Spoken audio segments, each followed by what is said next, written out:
Reading Recovery is an early intervention program for 6-year-old children who are getting left behind by their classmates, their peers who are racing ahead of them.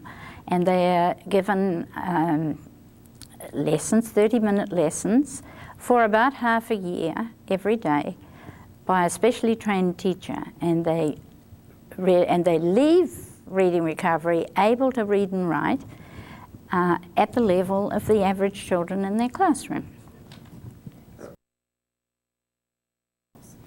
Well, reading recovery is important for children because it comes early in their school career and it can prevent them having difficulty with education, all the subjects of education in which they have to read and write, in their subsequent education, in their subsequent schooling and up through life. So it's very important for individual children. It's important for schools because teachers don't have so many struggling children in their classes. They're able to do a better job. And the schools have to spend less time on providing special programs. And then education systems benefit because they don't have to, we hope that if they're doing a good job, they will have fewer children for whom they have to provide special education services. Reading Recovery started at Auckland University when I wondered whether we could do something more for children in the early years of school so that they didn't have difficulty with reading and writing problems. And we started in a small annex at Auckland University, one teacher and myself working with children who were having severe difficulty and trying to work out how we could do a good job for them if they were picked up in the first year of school. We had some success. It was a small enterprise, but we got people who began to think we were doing something that was worthwhile, and we faded. Sorry. And the program expanded through very quickly in New Zealand and won the support of several important education administrators. And so we did research on the children's learning, and we did research on the teaching, and we had another challenge, which was how do you train teachers, especially to do this job well. And then we struck the problems of how do you help administrators to put the program into the schools and run a quality program sustained over time. But we solved a lot of those problems, and in 1984 we went to Australia and USA in the same year. And the program began to work its way into those education systems, and then we went to Canada and we went to Britain in the early 1990s. And recently, in the last 6 weeks, I've seen children being taught in English and in French and in Spanish, and it seems to work well in all those languages. I was a trainer of educational psychologists, the people who test the children who aren't doing so well in the education system. And 60% of the children on the waiting lists were children who had a literacy problem involved some way or other. And I was concerned about the numbers of children who weren't getting help, and thought that if we could possibly reduce those literacy problems that were being referred to psychologists by some program or other, it would be an improvement for the education system. What we aim to do is not teach the child words, letters, sounds, what I call items of knowledge. What we try to do is teach the child how to work on print, whether they're working at problem solving in reading or writing a message down in their story, that what they have to do is to say, well, this is what I need to do, or this is what I want to do, how do I work on it? And the teacher's task is to help them to have the strategies to work on print. We tended to leave children in school for 2 years or so before we really became concerned that they weren't quite catching up with the average children. And my concern was, could we see the process going wrong close to the beginning of instruction, close to the time children came into school. We have to get these children independent so that they can meet a problem and start solving it. They may need some help, but they go at it themselves and work independently. That's the insurance that back in the classroom, if somebody's not available to give them help, they'll push the boundaries of their own knowledge.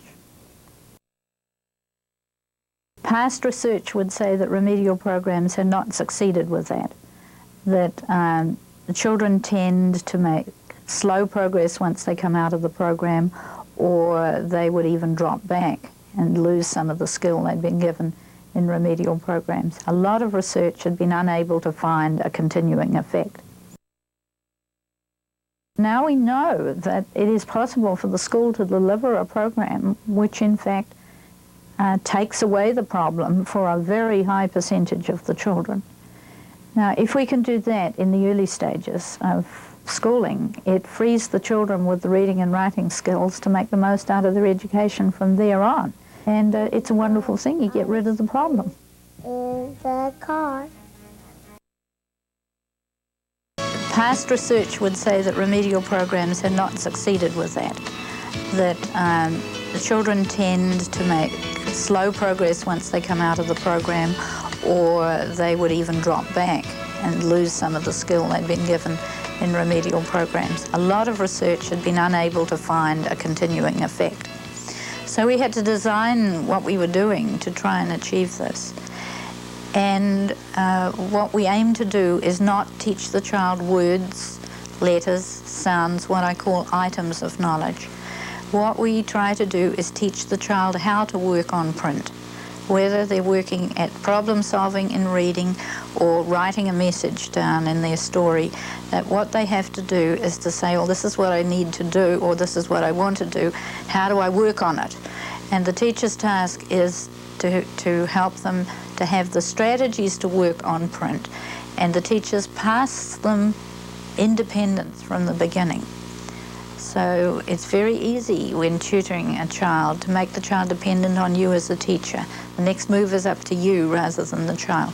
We have to get these children independent so that they can meet a problem and start solving it. They may need some help, but they go at it themselves and work independently. That's the insurance that back in the classroom, if somebody's not available to give them help, they'll push the boundaries of their own knowledge. I suppose my concept is that literacy learning is a very complex thing. Many people have a concept of it as being just simple. You teach the child the letters or the sounds and that's all there is to it. It's very much more complex than that, and children can get very confused. So if we can get them sorted out in the first months of first grade, then they're freed to proceed with education without being shackled with the problem, I suppose. In the 1950s, 1960s, two concepts gained a lot of ground. One was learning disability and one was dyslexia, and sometimes they're used interchangeably. And this was thought to be a condition which a person might have, which prevented them learning to read and write.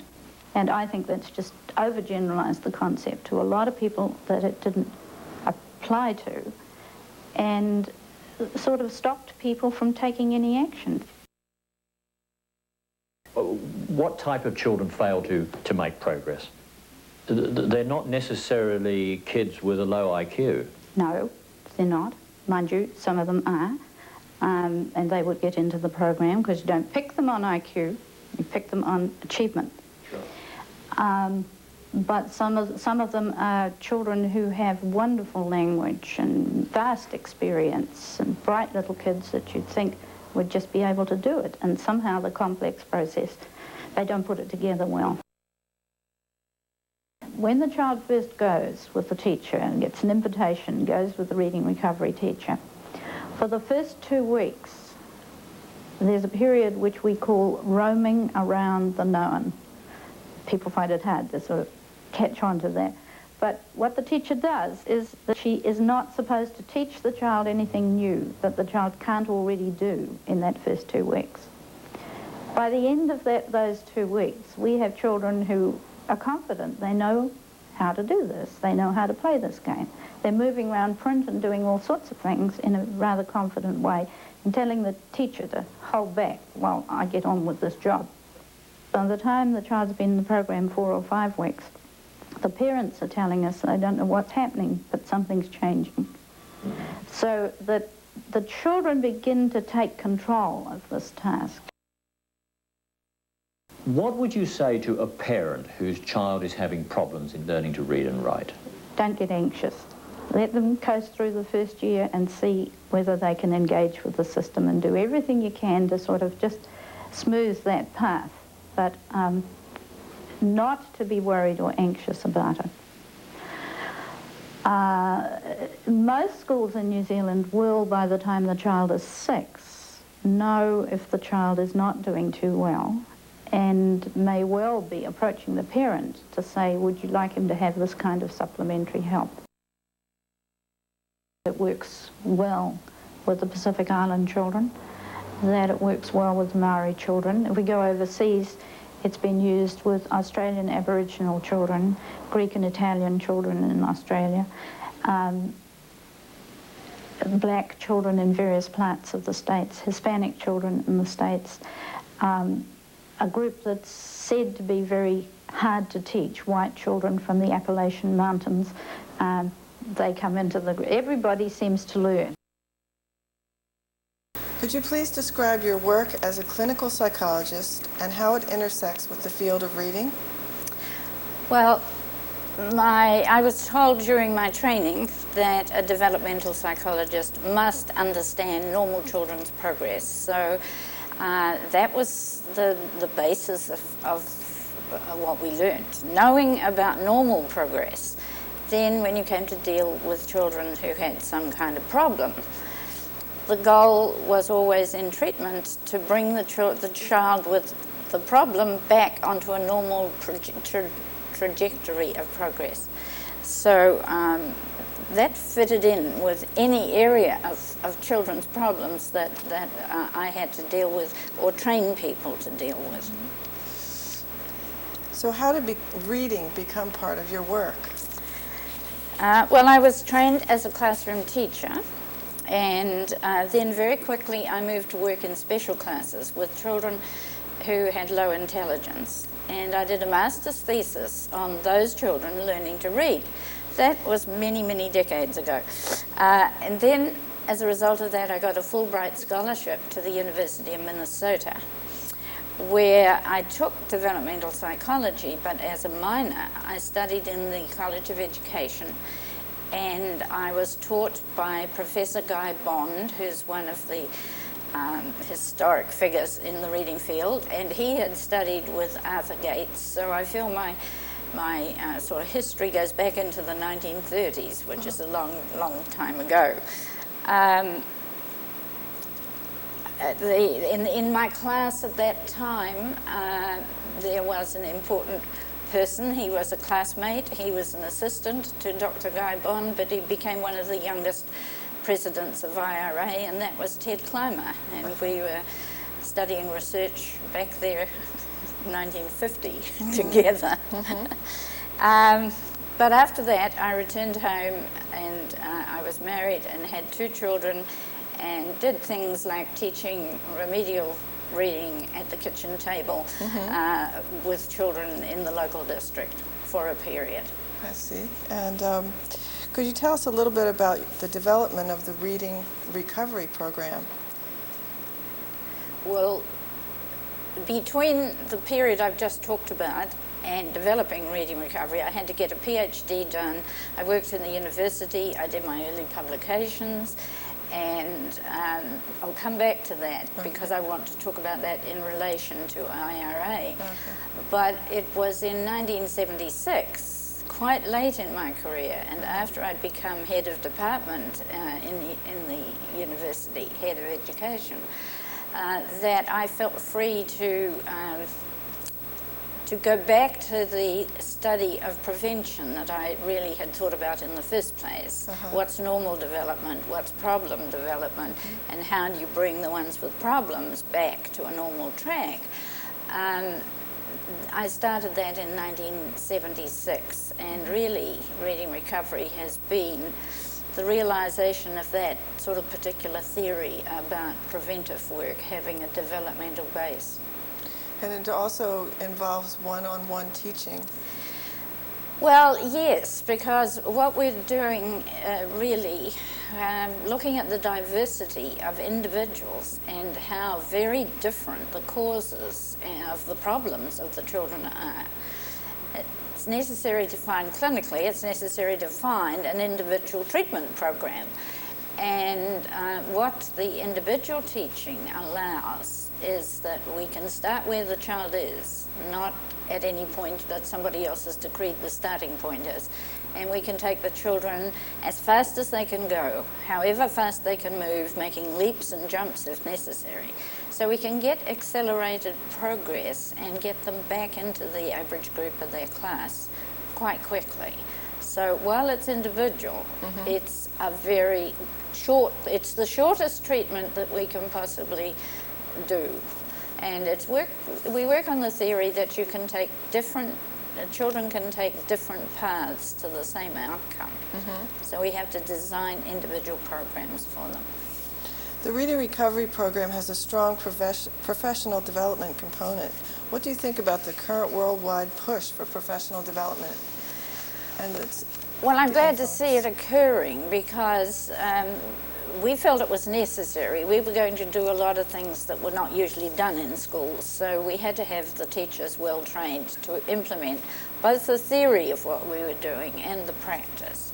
So we trained teachers and we trained teacher leaders who train teachers in different parts of the education system, and then we had to have trainers who would train the teacher leaders. So it was a hierarchy of professional development. And that has gone across the world to each of the countries we're now working in, and is the strength of the whole program. It also allows the program to change. So when we get new input, new information, new research, we can pass it down from the trainers to the teacher leaders to the teachers and get them to change practice on the ground quite well. So how do you feel about the fact that Reading Recovery is being used throughout the world? Well, I tell the Reading Recovery people to be a bit cautious about that. It's being used throughout the English-speaking world. That is far from being the world. Yes. And we are working in Spanish, and we have developed the program for French in Canada.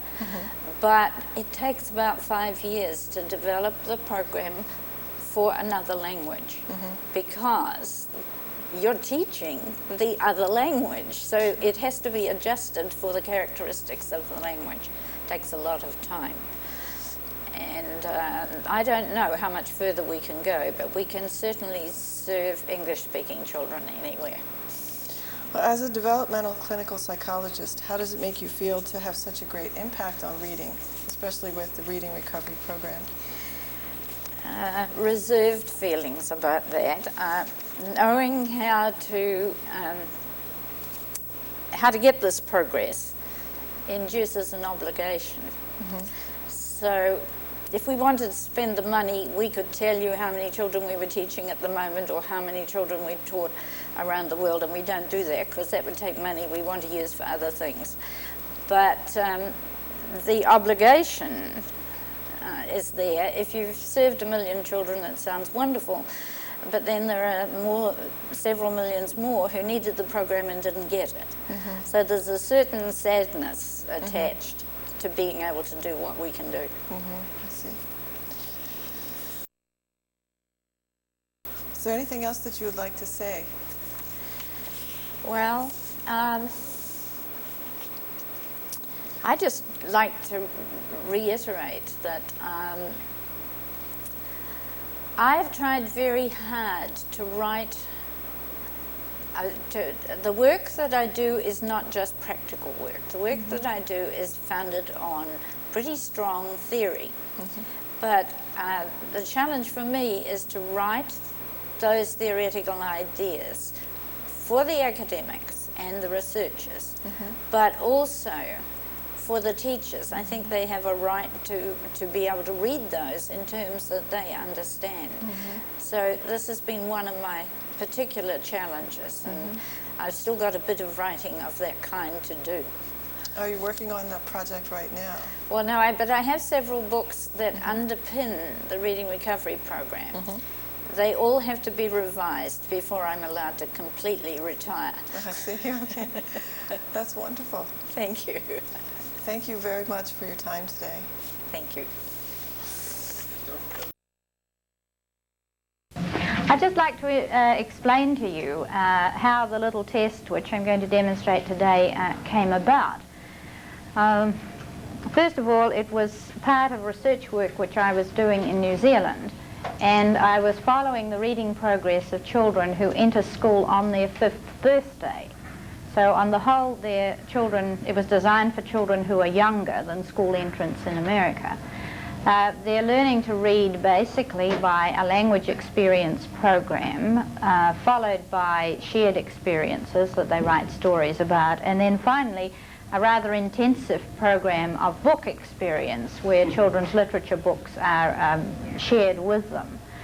And under this scheme, they are prepared well in the language area for their books, but we noticed that we were getting some problems in the visual learning area. And so I took one of their little books and I undid the staples and I turned some pictures and print upside down, and I generally played around with this and found I got some good information on children. What I actually had was a discovery situation where the child could show me whether he understood certain concepts about print without him having to tell me in words about this. So we took the idea and devised a test which packaged all these useful little situations in one book sharing experience. And so in this test, I read the book to the child. He doesn't have to read, he doesn't have to be able to read. And yet before he can even read, he can show me that he knows something about print and something about words and what he does know and what he doesn't know. Now there are three main areas in the test situation. One is, does he know about, does he discriminate between pictures and print? Does he know that it's not the pictures that we're reading the story from, but it's those black marks on the page? And then secondly, what does he know about the direction that we use in an arbitrary way when we write down the English language? Does he know the front from the back and the upside down concepts in relation to a book? Does he normally, do his eyes go to the usual starting position in a top left-hand corner? Does he move from left to right? Does he return back down the line? Or does he, like some children, go left to right across the story and then snake back right to left along the next line? Because that's a very easy way to travel over print, you see. Why should you do it any other way? Only because arbitrarily we write English in that way. So first of all, there's the behaviours in relation to direction. Then there's another important set of behaviours in relation to concepts of what is a letter, what is a word. And just to make some difficult items for the really smart kiddies who've learnt an awful lot, we ask them something about some of the punctuation signs. And we find that those who are very acute in observation are picking up information about punctuation just as readily as they're picking up information about letters and words. So there's those concepts. There are other concepts that are important in the instructional situation. For example, when the teacher says to the child, or to a group of children, now I want you to look at the word I've got on the chalkboard. I want you to look at the first letter of the word. It's all right for those who know what first means, and who know that first in printing means the left-hand end of the word. But for many children, they don't know what first and last are anyway. And they certainly don't know that first in a printed situation is a particular first. It's first at the left-hand end of a word, you see. So there are some quite tricky concepts to be learnt here. And so we test first and last and bottom and top and so on. And then the third area that the test measures, and this gives it some items that will be fairly discriminating even when children are reading, and will sort out those who are paying attention to the detail of print and those who are really recognizing just isolated features of words. And these are the visual discrimination items, which we have made by turning some of the print back to front. The first thing we did was to take a top line and make it a bottom line. And you read the story correctly to the child and see whether, by looking at the print, he recognizes that the top line has been placed in the wrong place. So that's just a switch of lines. On the next item in the test, we switch the order of words, so that although the test administrator reads "in the sand," whatever the phrase is, the text actually has been twisted around and the text reads "the in sand." So he gets the right message read to him. He sees the wrong message on the print, and we want to know whether he can tell that there is a mistake and what he says about the switch around there. How does he think about that mistake which he's detected? The next difficult thing, and we're going up a very steep set of difficulty in these, we take a word like "in" or "the" and change the letters round so that the first letter doesn't come first, or the last letter doesn't come last. And we see whether he can detect those. And then the next item of difficulty is when we switch around not the first or the last letter, which stay the same, but we switch the medial letters, the letters in the middle. And that really takes a lot of discrimination to recognize, when the beginning and end of the word is correct, that there is something different about the middle of the word. Now, with children who are not actually responding to words, who don't have one or two words that they can read, they're not going to score on those particularly difficult items of changing letters around. And so we found from experience in using the test that if the child fails on the first two items of the changed around order of things, there's not much point in administering the other two. So these much more difficult ones we can skip over and simply read him the book. The thing I like about this particular exploration exercise, it's designed as a standardized test, and so by and large one should stick to the directions of it, and one should score it, and then one can make comparisons between children. But in addition to that, if a child is having difficulty, for example, in attending to the task, then you can do other things to make sure he is attending to the item. You can give other directions which bring his attention to the thing you want him to respond to. And also, if he gives you an unusual answer, or if he gives you a quick answer and you think that he knows more about that situation, then you can develop your own questions and go a little further and find out what he really knows about it. In other words, it gives you an inquiry situation that you can use with children, and you can find out how they do think about these things. For example, you might, for some reason or other, want to know whether the child takes any notice of the white spaces in between words. Well, you might ask him some question about that would lead into an explanation of this. Now, there is one thing I'd like to suggest here about the inquiry situation, though. The whole little task situation in the concepts about print test is meant to operationalize the child's concepts. In other words, he should be able to demonstrate that he works as if he knows the concepts. He doesn't have to tell you in words the concepts or what the concepts mean. So this is an important thing. He may, in addition, be able to tell you in a verbal sense what is there and what he sees, but as long as he can act as if he understood this in a task situation, this is what we want to know.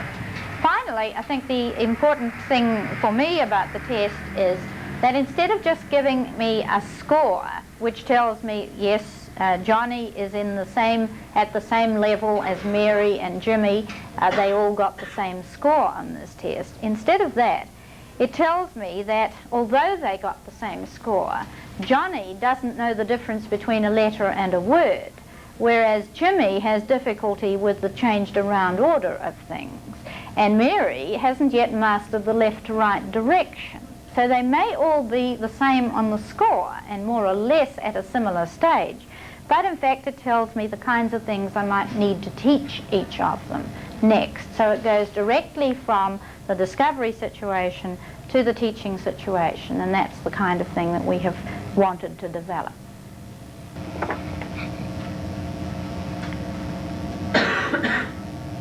See what he's doing? Splashing it. Now let's have a look at this over here. You look carefully, and I want you to tell me what's wrong with this. Look at it over here. I jumped in the hole and I splashed with my feet. Now,